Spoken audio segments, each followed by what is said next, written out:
Hi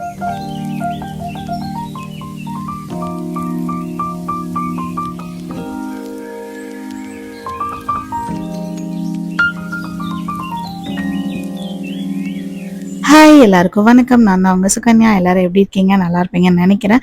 so நம்ம late பண்ணாம வீடியோக்குள்ள போய் இன்னைக்கு என்ன டாபிக் அப்படின்றத மறக்காம பார்த்துடலாம். 7 மாச குழந்தை தாண்டிட்டாலே அப்போல இருந்து டாட்லர்ஸ் வரைக்குமே இந்த பவுடரை நீங்க வீட்டுல செஞ்சு வச்சுக்கலாம். மெஷர்மெண்ட் மட்டும் கொஞ்சம் கரெக்டா பாத்துக்கோங்க. எந்த பவுல்ல நீங்க துவரம்பருப்பு எடுத்துக்கிறீங்களோ அதே பவுல்ல தான் நீங்க தனியா அந்த சீட்ஸ்மே எடுத்துக்கணும். ஸோ நான் இதுல ஒரு கப் துவரம் பருப்பும் இன்னொரு கப் அந்த கொத்தமல்லி இது இருக்கும் இல்லையா, அது எடுத்திருக்கேன். அதுக்கப்புறமா 2 ஸ்பூன் கிட்ட ஜீரகம் எடுத்திருக்கேன். ஒரு 20ல இருந்து ஒரு 30 மிளகு எடுத்திருப்பேன். கொஞ்சமா ஃப்ரெஷ்ஷா இருக்கக்கூடிய கறி லீவ்ஸ் எடுத்துக்கோங்க. குழந்தை காரம் சாப்பிடுவாங்க ஓரளவுக்கு அப்படின்னா நீங்க பெப்பர் பால்ஸ் இன்னும் அதிகமா கூட எடுத்துக்கலாம். எனக்கு செழியன் கொஞ்சம் பயம், திடீர்னு நம்ம அதிகமா சேர்த்துட்டு அவன் ஒமிட் பண்ணிட்டாங்க அப்படின்னா அந்த பவுடர் மொத்தமும் வேஸ்ட் ஆயிரும் அப்படின்னு சொல்லிட்டு நான் இந்த அளவுக்கு, அதாவது 1.5 ஸ்பூன் கிட்ட நான் மிளகு எடுத்திருப்பேன்.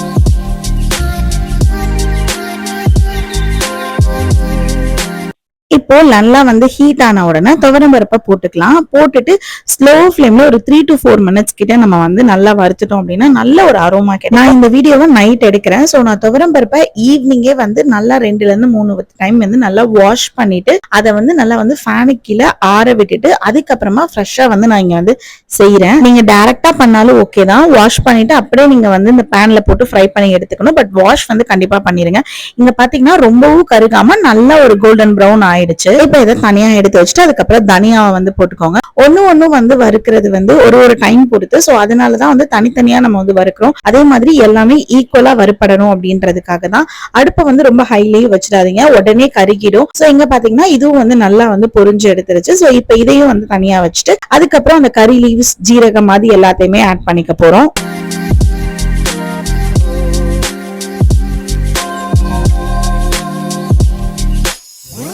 ஜீரகமா வறுக்கிறதுக்குள்ள இது ரெண்டும் நல்லா ஆறிடும். அப்ப சேர்த்து நம்ம மிக்சியில போடுறது கரெக்டா இருக்கும். இந்த ஜீரகம் மிளகோட சேர்த்து நான் என்ன பண்ண போறேன்னா ஒரு 1/2 ஸ்பூன் கிட்ட உப்பு ஆட் பண்ணிக்க போறேன். இதை நீங்க மிக்சியில பவுடர் ஆக்கிட்டு கூட நம்ம ஆட் பண்ணிக்கலாம். பட் நான் இங்கேயே கொஞ்சம் உப்பு, அதுக்கப்புறமா ஒரு ஸ்பூன்ல இருந்து 1/2 ஸ்பூன் கிட்ட லைக் பெருங்காயம் ஆட் பண்ணிக்க போறேன். இது ரெண்டையும் சேர்த்து ஒரு 2 மினிட்ஸ் கிட்ட அகைன் ஸ்லோ ஃபிளேம்ல நீங்க நல்லா வறுத்துட்டீங்க. அந்த கருவேப்பிலை நல்லா வதங்குற வரைக்கும் அது நல்லா பொரிஞ்சு வரும்போது டக்குன்னு நீங்க ஆஃப் பண்ணிருங்க. லைக் ஒரு மாதிரி பொறுன்னு வரும். அந்த டைம்ல நீங்க ஆஃப் பண்ணிருங்க.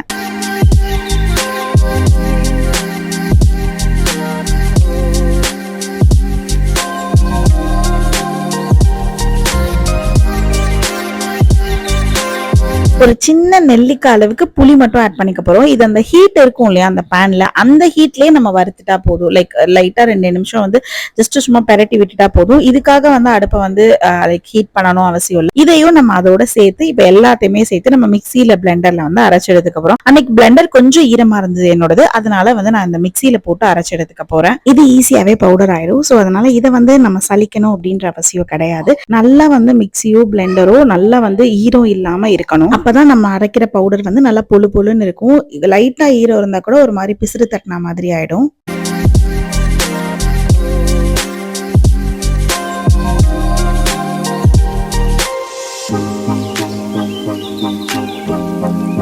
இப்போ அரைக்க போற டைம்ல ஒரு 1/4 ஸ்பூன் கிட்ட மஞ்சத்தூள் மட்டும் ஆட் பண்ணிக்கலாம். அப்பதான் அந்த டேஸ்டும் நல்லா இருக்கும், பாக்குறதுக்கும் சாம்பார் மாதிரியே. இந்த குவான்டிட்டியே பாத்தீங்கன்னா தாராளமா 20 நாள் கிட்ட வரும்.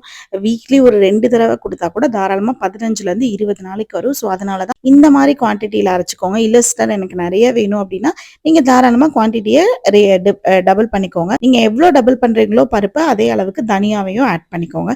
ஸோ கொஞ்சம் குறைன்னு கூட இல்லாம நல்லா பவுடரே அரைச்சுக்கோங்க. இங்க பாத்தீங்கன்னா சூப்பரான பவுடர் ரெடி ஆயிடுச்சு. சோ அவ்வளவுதான் நம்மளோட சாம்பார் பவுடர் ரெடி ஆயிடுச்சு. இந்த பவுடர் அரைச்ச உடனே நமக்கு அப்படியே ஒரு சாம்பார் ஸ்மெல், அந்த ஸ்மெல் வரும். சூப்பரான அரோமா கிடைக்கும் இதுல. இப்போ நம்ம டைட்டா ஏதாவது ஒரு ஏர் டைட்னர் கண்டெய்னர்ல இதை டிரான்ஸ்ஃபர் பண்ணிக்கலாம். நான் இதை ஃப்ரிட்ஜ்ல தான் ஸ்டோர் பண்ணி வைப்பேன். ஸோ இன்னும் கொஞ்சம் நல்லா ஃப்ரெஷ்ஷா இருக்கும்னு சொல்லிட்டு ஃப்ரிட்ஜ்ல தான் நார்மல் டெம்பரேச்சர்ல ஸ்டோர் பண்ணி வச்சுடுவேன். ஸோ இதுக்குள்ள ஒரு குட்டி ஸ்பூன் ஒன்று போட்டுட்டு ஸ்டோர் பண்ணிட்டீங்கன்னா போதும். இங்க பாத்தீங்கன்னா இவ்வளோ குவான்டிட்டியே தாராளமா 15 to 20 டேஸ் கிட்ட வந்துடும். இப்போ வாங்கி இதை எப்படி குக் பண்ணி நான் குழந்தைக்கு கொடுக்குறேன் அப்படின்றத காட்டுறேன். சின்ன வெங்காயம் ஒரு 3ல இருந்து 4 எடுத்துக்கோங்க. அதே மாதிரி தக்காளியில பாதி தக்காளி வந்து எடுத்துக்கோங்க, சின்ன தக்காளியா. சோ இத வந்து நல்லா வந்து தோலை உரிச்சிட்டு குட்டி குட்டியா வந்து கட் பண்ணிக்கோங்க. வெங்காயத்தையும் தக்காளியும் அதே மாதிரி குட்டி குட்டியா கட் பண்ணிக்கோங்க. 9 மாசம் 8.5 மாச குழந்தை வந்து நமக்கு வைக்கிற சாம்பாரே வந்து தாராளமா சாப்பிட்டுருவாங்க. அந்த மாதிரி சாப்பிடுறத வந்து நான் எதுவும் சொல்லல. பட் இந்த மாதிரி சாம்பார் போட எப்ப நமக்கு ஹெல்ப்ஃபுல்லா இருக்கும் அப்படின்றது தான் அங்க கொஸ்டின்.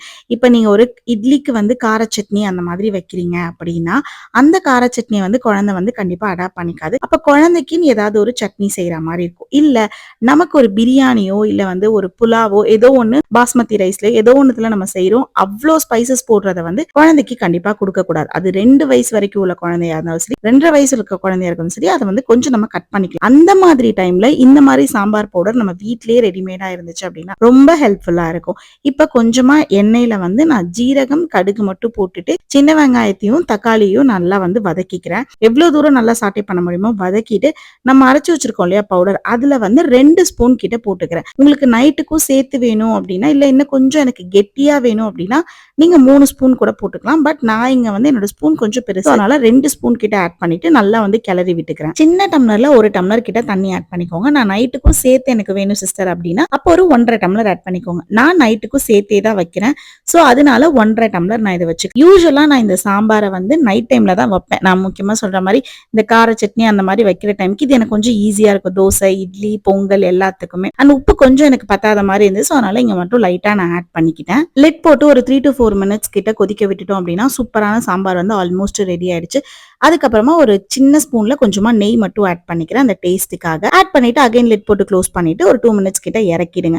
காய்கறி வேணாலும் ஆட் பண்ணிக்கலாம். நம்ம வெங்காயம் தக்காளி சேர்க்கிறோம் இல்லையா, அந்த டைம்ல வந்து கேரட்டோ கத்திரிக்காவோ முருங்கைக்காவோ என்ன வேணுமோ நீங்க அந்த டைம்ல ஆட் பண்ணிக்கலாம். இப்ப சாதம் போட்டு நல்லா வந்து இதை இது பண்ணிக்கோங்க. இது கொஞ்சம் தண்ணியாவும் இருக்கும், கைண்ட் ஆஃப் ரசம் மாதிரி கூட நீங்க இதை கொடுத்துக்கலாம். ரொம்பவே டேஸ்டா இருக்கும், காரம் அவ்வளவா தட்டாது, அண்ட் குழந்தை வந்து நல்லாவே வந்து விரும்பி சாப்பிடுவாங்க. எமர்ஜென்சிக்கு கண்டிப்பா குழந்தைக்கு வந்து இது செஞ்சு கொடுக்கறதுக்கு நிறையவே விதத்துல எனக்கு வந்து ஹெல்ப்ஃபுல்லா இருந்திருக்கு. சூப்பரான சாம்பார் ரைஸ் வந்து குழந்தைக்கு தேவையானது ரெடி ஆயிடுச்சு பாருங்க. உங்களுக்கு காட்டுறதுக்காக அன்னைக்கு செழியனுக்கு இது மத்தியானமே பண்ணேன்.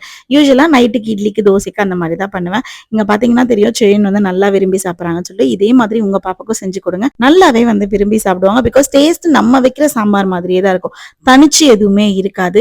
நீங்க ஒர்க் போற மாமா இருக்கீங்கன்னா டக்கு டக்குன்னு 2 நிமிஷத்துல வந்து இதை வந்து ரெடி பண்ணிடலாம். நிறைய ஆன்லைன் பேஜ்ல இப்ப இது தனியா பவுடராகவும் சேல் பண்ணிட்டு இருக்காங்க. 100 கிராமே வந்து 250 ருபீஸ் அந்த மாதிரி. இதை நீங்க ஒன் டைம் இன்வெஸ்ட் பண்ணி ஒரு 10 நிமிஷம் செலவு பண்ணி நீங்க செஞ்சு வச்சுக்கிட்டீங்க அப்படின்னா அந்த அமௌண்ட்டை நீங்க தாராளமா வந்து கம்மி பண்ணிக்கலாம் உங்க இதுல இருந்து. சோ கண்டிப்பா உங்க பாப்பாக்கு இந்த பவுடரும் அதே மாதிரி பொங்கல் ரெசிபி பவுடரும் செஞ்சு வச்சுக்கோங்க. பொங்கல் ரெசிபி பவுடர் இது வரைக்கும் பார்க்காதவங்க கீழே ஷேர் பண்ணிருக்கேன், செக் பண்ணி பாருங்க. இந்த 2 பவுடரையும் நீங்க வீட்டுல நெசசரியா வச்சுக்கோங்க. மந்த்லி ஒன்ஸ் பண்ணிக்கிட்டாலே அதுவே மந்த் ஃபுல்லா நமக்கு வரும். இட்லி கூட பால் எப்ப பாரு பால் சாதம் அந்த மாதிரி கொடுக்கறதுக்கு இந்த மாதிரி ட்ரை பண்ணி பாருங்க. கண்டிப்பா உங்க குழந்தை நல்லா சாப்பிடுவாங்க. கண்டிப்பா உங்க குழந்தைக்கும் செஞ்சு கொடுத்து எப்படி சாப்பிடுறாங்கன்றதையும் மறக்காம கமெண்ட் பண்ணுங்க. இந்த மாதிரி இன்னும் நிறைய இன்ட்ரெஸ்டிங்கான வீடியோக்கு நம்ம பேஜை ஃபாலோ பண்ணிக்கோங்க. அண்ட் புதுசா பார்த்துட்டு இருக்கீங்க அப்படின்னா மறக்காம சப்ஸ்கிரைப் பண்ணி உங்களோட கமெண்ட்ஸையும் ஷேர் பண்ணுங்க. இன்னொரு வீடியோல நம்ம சந்திக்கலாம். We'll see you in the next video. Bye.